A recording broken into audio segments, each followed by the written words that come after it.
में 11 बार करना है आपको। खंडों में नमः शिवाय। झाड़ू लगाते समय, बर्तन मारते समय, जब भी आपको फुर्सत मिले, आपका मन शिव की तरफ चल पड़े, तो आप नमः शिवाय से प्राप्त करिए। नमः शिवाय में बहुत ताकत है। नमः शिवाय में इतना ताकत है कि घर का अगर कोई मरीज भी है, नमः शिवाय करके उसको आप पानी फूक करके दे सकते हैं, उसका धीरे धीरे धीरे दूर होने लगेगा।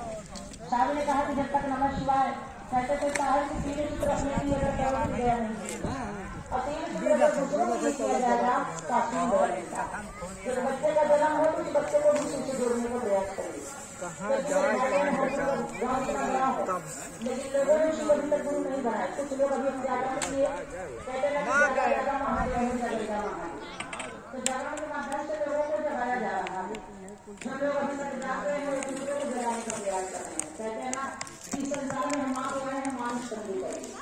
दूसरे को जो जगा रहा है, अगर भिखारी है तो उसको पेट भर के भोजन करा दीजिए। वही मेरे भाई बहन दान होता है। कोई गरीब दुखिया है तो उसकी मदद कर दीजिए, वही दान है।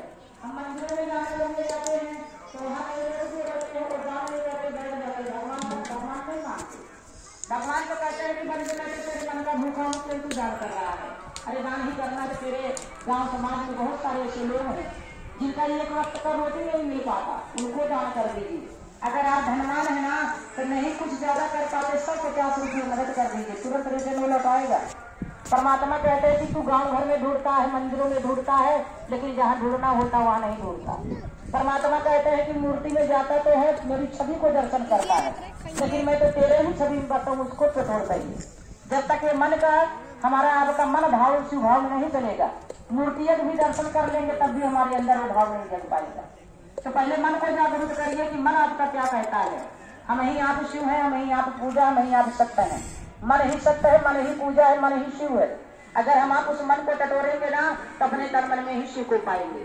तो मेरे भाई बहन कहा गया है कि मानुष तन में आने के बाद हम आप आते, परमात्मा ने सब कुछ ज्ञान बुद्धि सब दे करके भेजते हैं। परमात्मा अपने संज्ञान नहीं रखते, लेकिन धरती पे आते हैं तो धीरे धीरे करके बड़े होते हैं तो ज्ञान सब हमारा आपका माया में फंस जाता है। कहते हैं कि जवानी का गलती कभी नहीं माफ होता। बचपन की गलती माफ हो सकता है, लेकिन जवानी का गलती कभी नहीं माफ होता। इसलिए परमात्मा ने कहा कि तुझको दे करी के भेजा था मानुषी जन्म। परमात्मा कहते कि मैं तो तुझे संसार में मानुष तन दे करके भेजा, तू समझ नहीं पाया तो मैं क्या करूं। कि तुझको दे करी के भेजा था मानुषी जन्म, तू समझ ही न पाए तो ये क्या करे। तुझको दे करी के भेजा था मानुषी जन्म, तू समझ ही न पाए तो ये क्या करे। हाथ तुझको मिला दान करने के लिए, बारी तुझको मिली हरि का गुण गाने को। हाथ तुझको मिला दान करने के लिए, अब बारी तुझको मिली हरि का गुण गाने के। ना किया दान ना ही लिया गुरु का नाम, ना किया दान ना ही लिया गुरु का नाम, और खुद के मूर्खी बनाया तो वो क्या करे। ना किया दान ना ही लिया गुरु का नाम, खुद को मूर्खी बनाया तो वो क्या करे। हम आप अपने आप को बहुत बड़े ज्ञानी समझ लेते हैं, परमात्मा को मूर्ख बना देते हैं और बाद में कहते हैं कि हम ही वहां जाकर के भूल ही गए। यहाँ जब तक रहते हैं ना हम बहुत बड़े भगवान से भी ज्यादा ज्ञानी हो जाते हैं, लेकिन जब ये आत्मा जाती है परमात्मा से मुलाकात करते, परमात्मा उसको जवाब यही देते हैं कि मैंने तुम्हें तो सब कुछ भेजा, क्या चीज तुम्हारे पास नहीं था। हम आप अपने को कहते हैं गरीब है, अभी एक किडनी निकाल करके दान कर दीजिए, 50 लाख रुपया पा जाएंगे। कोई गरीब यहाँ पर नहीं है, सब अमीर है, लेकिन हाय हाय लगा रहता कि मरैया जल्दी से हट जाए। घंट भी बजाएंगे ना तो कोई कभी रहेगा तो कहेंगे सबसे बड़ा कमी तो यही है कि पोतवा नहीं गया। पोते के चक्कर में हम अपने आप को गंवा दिए। कहते हैं कि इन सब चीज को चक्कर छोड़ दीजिए, परमात्मा से नाता जोड़ लीजिए। ये माया जाल किसी को छूटने वाला नहीं है, लेकिन हमारा और आपका दिमाग कहाँ पर रहता है, हर समय हर पल अपने से जुड़ा रहता है। इस संसारिक माया में बेटा है उससे जुड़ा है, पति है उससे जुड़ा है, लेकिन सोच करके देखिए क्या वो बेटा आपका साथ देगा, क्या वो पति आपका साथ देगा। जब भी परमात्मा के आप याद करेंगे वही साथ देंगे। कहते मन की पुकार कौन सुनता? न बेटा, न पति, न माँ, न बहन, कोई नहीं सुनता। लेकिन परमात्मा मन की पुकार सुनते हैं। जब भी कोई कष्ट आता है तो हम आप किसको पुकारते हैं? परमात्मा को। लेकिन कब पुकारते हैं? जब दुख रहता है तब। और सुख जब रहता है तो परमात्मा से 100 कदम दूर हो जाते हैं। लेकिन मेरे भाई बहन कहना यही है कि दुखी में सुमिरनी जो करे, सुखी में करे न कोई।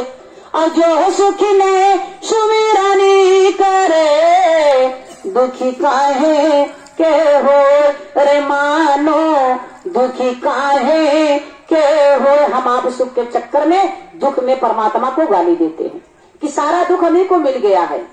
कुंती ने कहा कृष्ण भगवान से, गीता में लिखा गया है, आप लोग पढ़ लीजिएगा।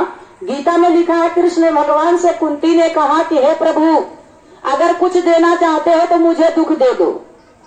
कृष्ण भगवान ने कहा कि अरे पगली, इतने भक्त मुझसे सुख मांगते हैं, तू एक ही ऐसी भक्त है जो मुझसे दुख मांग रही है।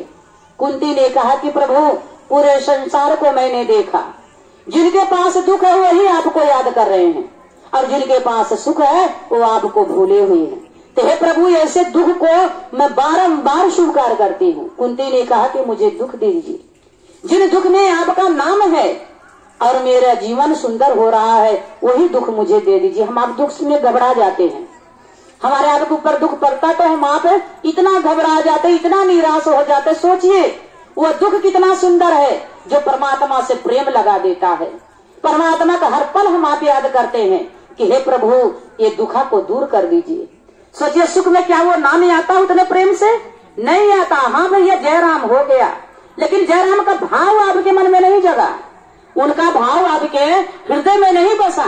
तो सुख में मेरे भाई बहन जब हम जयराम का नाम लेते हैं तो हो गया, लेकिन उसका अर्थ नहीं समझे। अरे राम का नाम तो मेरे भाई बहन 3 बार जो ले लिया वो भव से पार हो जाता है।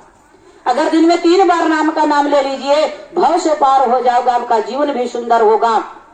कहते हैं परमात्मा और आत्मा ये दोनों ही अजर अमर होता है, लेकिन भटके हुए इंसान को कौन समझाए। इसीलिए कहा गया है कि दुखी तो मुझे प्यारा है, सुखी तो मुझे प्यारा है। एक भक्त कह रहा अपने प्रभु से, किसे किसी को ठुकरा हो गुरुवारी,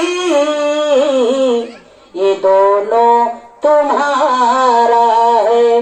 जब दुख आता है तो परमात्मा तो हम आपको दूर करते हैं, गाली देते हैं, लेकिन सुख में आनंद इतना रहता है परमात्मा को। लेकिन मेरे भाई बहन, पता नहीं कितने भाग से, पता नहीं कौन सा कर्म से आपको सुख मिला है, तो परमात्मा को उससे ज्यादा भक्ति और भाव करना चाहिए।